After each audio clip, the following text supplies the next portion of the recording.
തൃശൂരിൽ ബി.ജെ.പി. നേതാവിന്റെ മേൽവിലാസത്തിൽ മറ്റു ജില്ലക്കാരായ 5 പേർക്കാണ് വോട്ട്.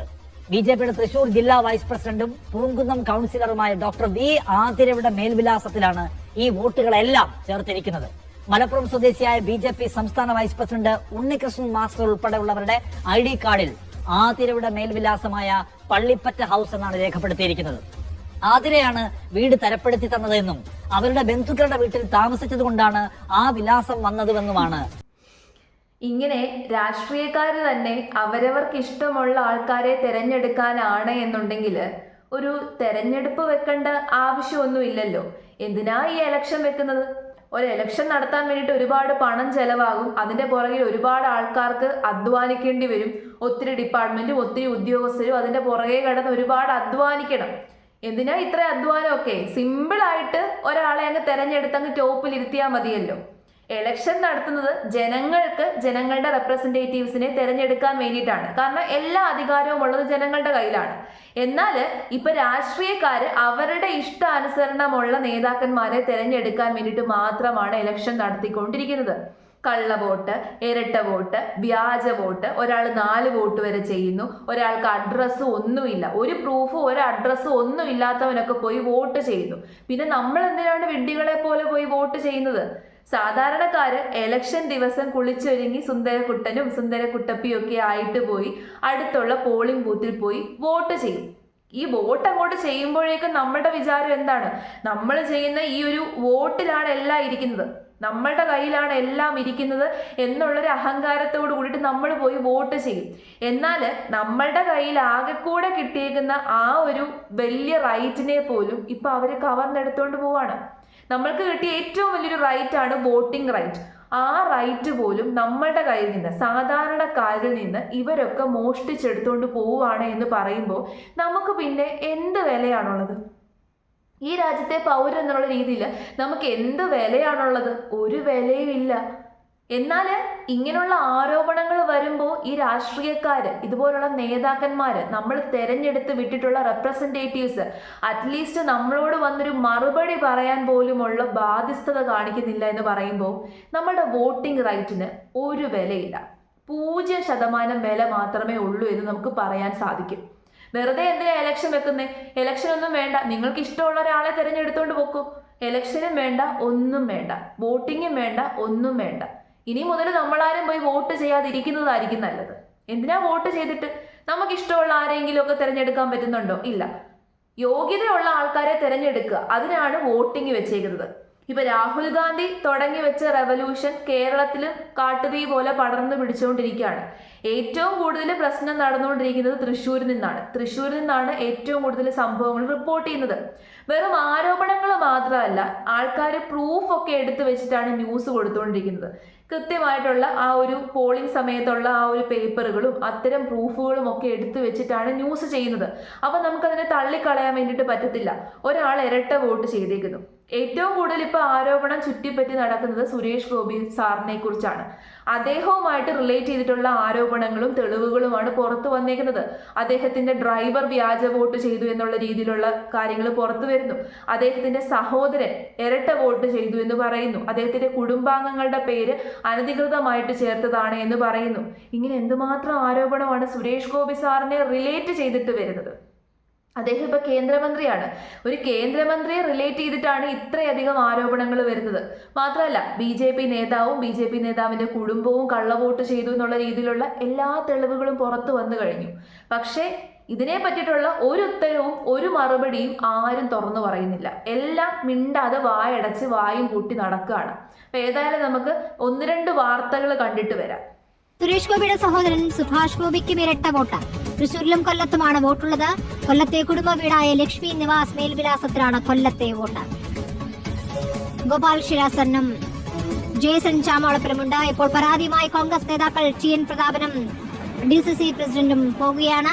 തീർച്ചയായും ഇക്കാര്യത്തിൽ സുരേഷ് ഗോപിയുടെ പ്രതികരണമാണ് ഏറ്റവും പ്രധാനപ്പെട്ടത്. എന്തായാലും തെരഞ്ഞെടുപ്പ് കമ്മീഷൻ ഉൾപ്പെടെ മറ്റ് സ്ഥാനാർത്ഥികൾ പരാതി നൽകിയ സാഹചര്യത്തിൽ ഈ സുരേഷ് ഗോപിയുടെ ഡ്രൈവർ തന്നെ ഇങ്ങനെയൊരു വ്യാജ വോട്ട് ഉണ്ടാക്കിയതുമായി ബന്ധപ്പെട്ട വിഷയത്തിൽ സുരേഷ് ഗോപിയുടെ പ്രതികരണം തന്നെയാണ് ഏറ്റവും നിർണായകമായി ഇനി അറിയേണ്ടത്. പക്ഷേ അദ്ദേഹം ഇക്കാര്യത്തിൽ ഒരു തരത്തിലും ഉള്ള ഒരു പ്രതികരണവും നിലവിൽ നടത്തിയിട്ടില്ല. ഡൽഹിയിലാണ് താൻ ഉള്ളത് എന്നുള്ള ഒരു ഫേസ്ബുക്ക് പോസ്റ്റ് കഴിഞ്ഞ ദിവസം അദ്ദേഹം ഇട്ടിരുന്നു. അതിന് കാരണം സുരേഷ് ഗോപിയെ മണ്ഡലത്തിൽ കാണാനില്ല എന്നുള്ള വിമർശനം ഉയർന്ന സാഹചര്യത്തിലാണ്. പക്ഷേ ഈ വ്യാജ വോട്ടുമായി ബന്ധപ്പെട്ട് ഇത്തരം വോട്ട് ക്രമക്കേടുമായി ബന്ധപ്പെട്ട് ഒരു തരത്തിലുള്ള വിശദീകരണവും അദ്ദേഹത്തിന്റെ ഭാഗത്ത് ഉണ്ടായിട്ടില്ല.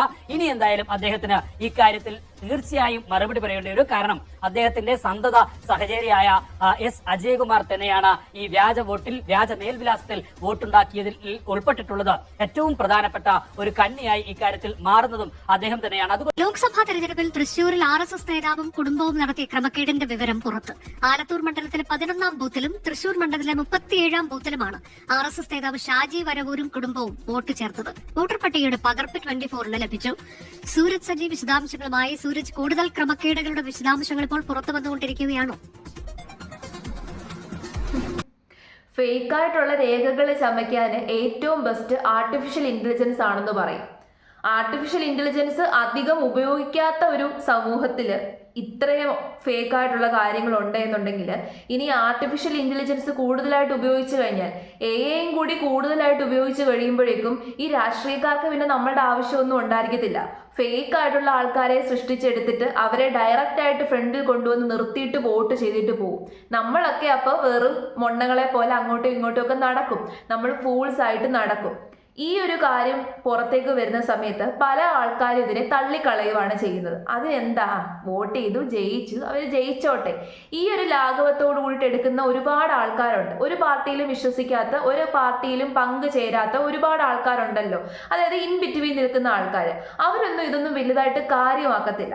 അപ്പോൾ ആ കാര്യമാക്കാത്തവരോട് എനിക്ക് പറയാനുള്ളത്, ഇത് നിസ്സാരമായിട്ട് തള്ളിക്കളയേണ്ട ഒരു വിഷയമല്ല. അതായത് നമ്മളിപ്പോൾ ഒരു ജനാധിപത്യ രാജ്യത്താണ് ജീവിക്കുന്നത്. അത് നമുക്ക് കിട്ടിയ ഏറ്റവും വലിയൊരു കാര്യമാണെന്ന് തന്നെ പറയാം. ജനാധിപത്യ രാജ്യത്താണല്ലോ നമ്മൾ ജീവിക്കുന്നത്. ഒരുപാട് ആൾക്കാർ പല ഭരണത്തിന്റെ കീഴിൽ സഫർ ചെയ്യുന്നത് നമ്മൾ കണ്ടിട്ടുണ്ട്. അപ്പോൾ ജനാധിപത്യ രാജ്യത്ത് നമ്മൾ ജീവിക്കുന്ന സമയത്ത് ജനാധിപത്യം എന്ന് പറയുമ്പോൾ അവിടെ ആധിപത്യം ആർക്കാണുള്ളത്? ജനങ്ങൾക്കാണ്. നമ്മളുടെ കയ്യിലാണ് പവറും അധികാരവും എല്ലാം ഇരിക്കുന്നത്. നമ്മളുടെ കയ്യിലാണ് അതോറിറ്റി ഇരിക്കുന്നത്. നമ്മളാണ് നമ്മൾക്ക് വേണ്ടിയിട്ടുള്ളൊരു റെപ്രസെൻറ്റേറ്റീവിനെ തിരഞ്ഞെടുത്ത് വിടുന്നത്. ആ സമയത്ത് അതിനകത്ത് കള്ളം കാണിക്കുകയാണ്, അവിടെ ഫേക്ക് കാണിക്കുകയാണ്. അങ്ങനെ ഫേക്ക് കാണിച്ചു കഴിഞ്ഞാൽ പിന്നെ ജനാധിപത്യത്തിന്റെ കോർ വാല്യൂസ് തന്നെ അവിടെ നശിച്ചു പോവാണ്. പിന്നെ നമ്മൾക്ക് എന്ത് ബെനിഫിറ്റ് ആണുള്ളത്? ജനാധിപത്യ രാജ്യത്ത് ജീവിക്കുന്നു എന്നതുകൊണ്ട് നമുക്ക് എന്ത് പ്രയോജനമാണുള്ളത്? എന്ത് ബെനിഫിറ്റ് ആണുള്ളത്? ആ ഒറ്റ കാര്യം മാത്രം ആലോചിച്ചാൽ മതി. പേടിപ്പെടുത്തുന്ന ഒരു സംഭവമാണ്, നിസ്സാരമായിട്ട് തള്ളിക്കളയേണ്ട ഒരു വിഷയമല്ല.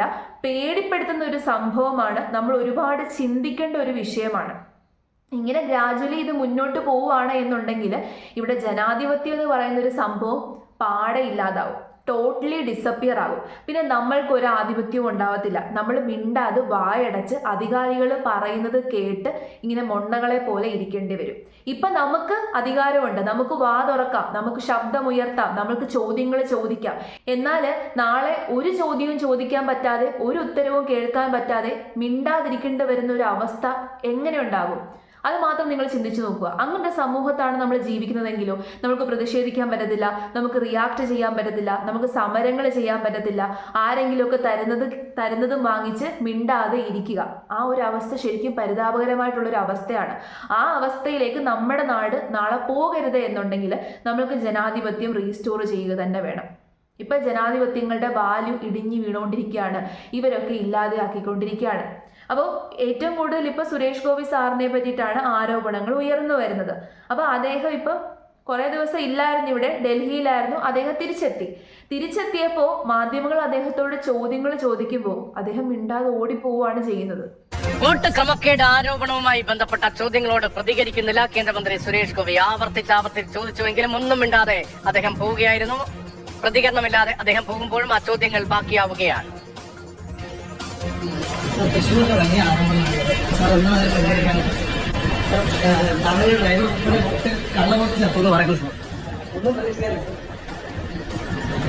വ്യാപകമായി RSS നേതാവ് ഷാജി KR വ്യാജ വോട്ട് ചേർത്തു എന്നാണ്. ജനാധിപത്യത്തിലെ ഏറ്റവും വലിയ ഒരു വിഷയത്തിലാണ് സാർ. സാർ ഒന്നും പറയാനില്ലേ? സാർ ഒന്നും പറയാനില്ലേ? കണ്ടില്ലേ, അദ്ദേഹം മിണ്ടാതെ ഓടിപ്പോവാണ്. അദ്ദേഹം മറുപടി പറയാനുള്ള ഉത്തരവാദിത്തം അദ്ദേഹത്തിനുണ്ട്. മാധ്യമങ്ങളോട് മറുപടി പറഞ്ഞില്ലെങ്കിലും ജനങ്ങളോട് മറുപടി പറയാനുള്ള ഉത്തരവാദിത്തം അദ്ദേഹത്തിനുണ്ട്. ആ ബാധ്യസ്ഥത അദ്ദേഹത്തിനുണ്ട്. ഇന്ന് അദ്ദേഹം തൃശ്ശൂരെത്തി.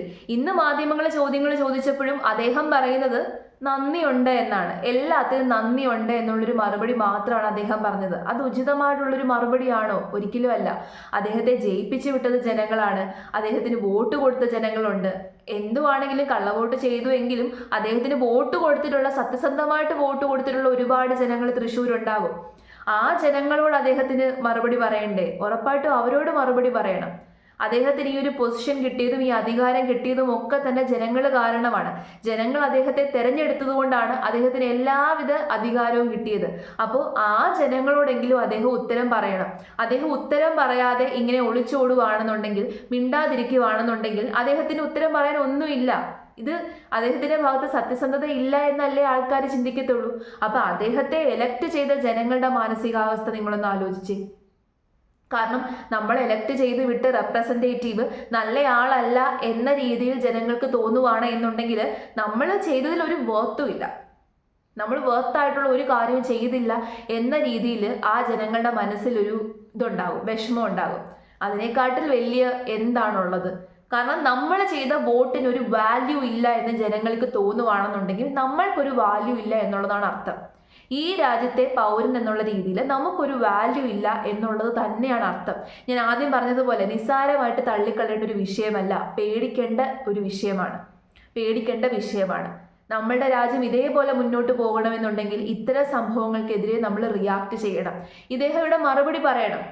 മാധ്യമങ്ങൾ പറയുമ്പോൾ പല സന്ദർഭത്തിലും അദ്ദേഹം വളരെ രൂക്ഷമായിട്ട് റിയാക്ട് ചെയ്യുന്നത് നമ്മൾ കണ്ടിട്ടുണ്ട്. അദ്ദേഹത്തിനെതിരെ തെറ്റായിട്ടുള്ള ആരോപണം വരുന്ന സമയത്ത് അദ്ദേഹം വളരെ രൂക്ഷമായിട്ട് അദ്ദേഹം റിയാക്ട് ചെയ്യാറുണ്ട്. സുരേഷ് ഗോപി സാറിന്റെ ഇത്രയും നാളത്തെ പ്രവൃത്തി നമ്മൾ ഒന്ന് അനലൈസ് ചെയ്ത് നോക്കുകയാണെന്നുണ്ടെങ്കിൽ അദ്ദേഹം ബേസിക്കലി അദ്ദേഹത്തിനെതിരെ എന്തെങ്കിലും വ്യാജമായിട്ട് പറഞ്ഞു കഴിഞ്ഞാൽ അദ്ദേഹം ഭയങ്കരമായിട്ട് റിയാക്ട് ചെയ്യുന്ന ഒരു വ്യക്തിയാണ് സുരേഷ് ഗോപി സാർ. ഇവിടെ വ്യാജമാണ് എന്നുണ്ടെങ്കിൽ അദ്ദേഹം എന്തുകൊണ്ട് റിയാക്ട് ചെയ്തില്ല? അദ്ദേഹത്തിന്റെ മറുപടി ഒരുപാട് ആൾക്കാർ ആഗ്രഹിക്കുന്നുണ്ട്. അദ്ദേഹം പറയുവാണ് അങ്ങനെ ഒരു സംഭവമേ ഉണ്ടായിട്ടില്ല എന്നെങ്കിലും അദ്ദേഹം പറയുവാണെന്നുണ്ടെങ്കിൽ ഓക്കെ, അദ്ദേഹത്തിന്റെ ഭാഗത്ത് എന്തെങ്കിലും ന്യായമുണ്ട് എന്ന് നമുക്ക് വിചാരിക്കാം. മറുപടി പറയണം. തെറ്റ് ചെയ്തിട്ടില്ലാത്തവർക്ക് എന്തുകൊണ്ടാണ് കുഴപ്പം? അവർക്ക് ഡയറക്റ്റായിട്ട് വന്ന് മറുപടി പറയുന്നതിൽ ഒരു പ്രശ്നവും ഇല്ല.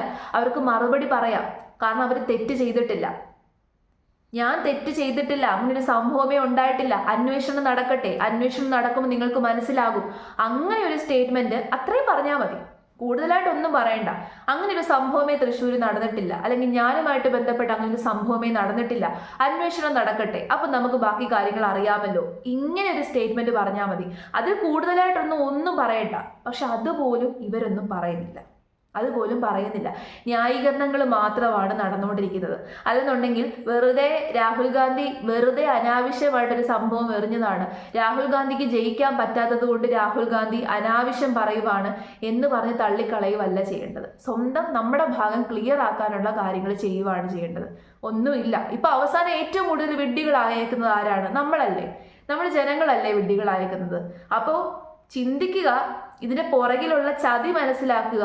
ഇത് ഭയപ്പെടേണ്ട ഒരു വിഷയമാണ്.